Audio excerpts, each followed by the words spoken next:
When Chiron won't leave you alone, it's because you still think you're above the lesson.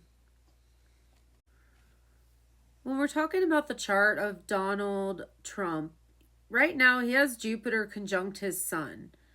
And that's big ego, big headlines, but that's not always a good thing. And I think his popularity is having that classic, Uranus in the 10th house, in his midheaven.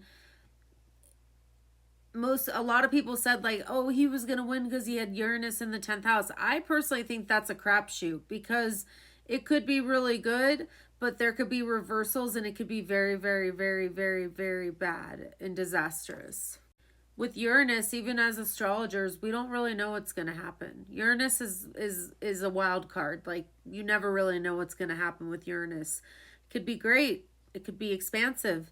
It could also be too much of a good thing and too extreme and too much wild reversals and changes. Chiron is hitting him from every angle, squares to his Venus, squares to his Saturn, trines to his Mars and his Sun. He's facing his old wounds in the matters of control and power, and he's reacting to everything. He is so sensitive. He is so easily triggered that it's almost difficult to watch, to be quite honest.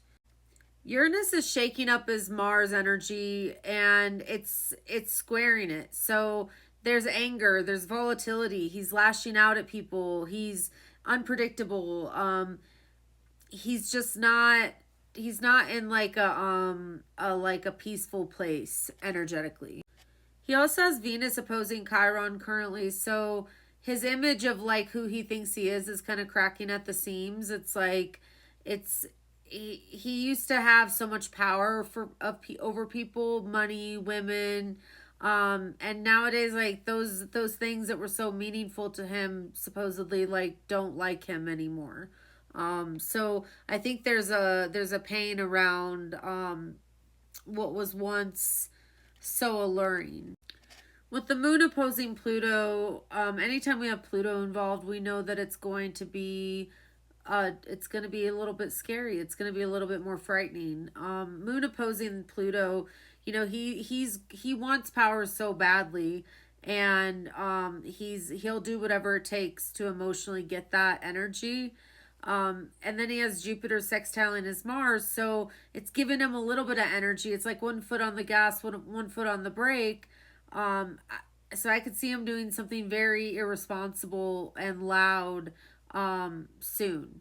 So I feel like he's at war with himself. There's this energy of him trying to it's like the emperor with no clothes. Like he's at war with himself, really. Not Jupiter, his rising signs Leo risings have gone through a great deal of upheaval. So if we think of Blake Lively, Justin Timberlake, Drake, Donald Trump, JD Vance, those are all Leo risings. I'm sure there's more too. I think Celine Dion's a Leo rising, and she's had a lot of health problems this year. So I feel like the universe is like saying, okay, buddy, time to go. So I don't think he's like a permanent fixture. I think he's phasing out.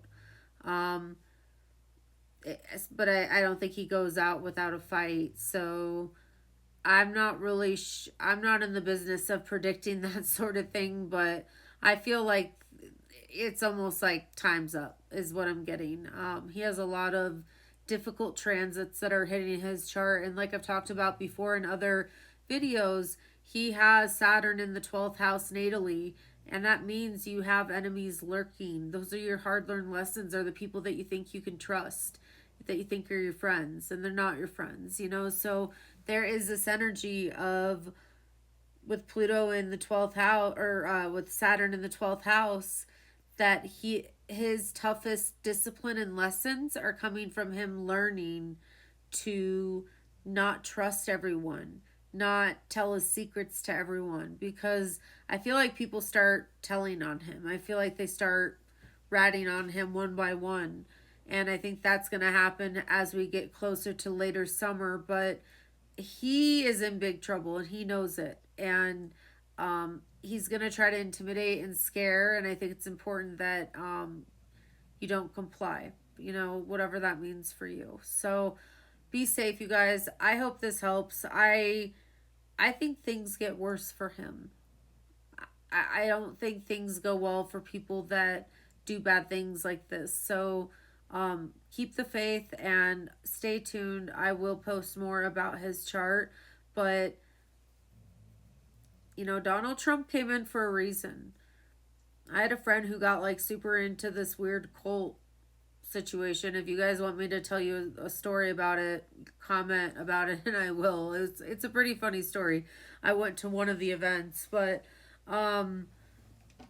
she got really into ayahuasca and she like did ayahuasca one time and like she saw Donald Trump, and this is before he was the president, and she said that he had come in to be like a catalyst. So a part of me feels like that's true, because I feel like without him we would never be able to see the reality of what is really happening. And so I think it's playing out, but I don't think that it's really going to play out the way that a lot of people think it's going to. I think there's going to be some shocking events that are coming.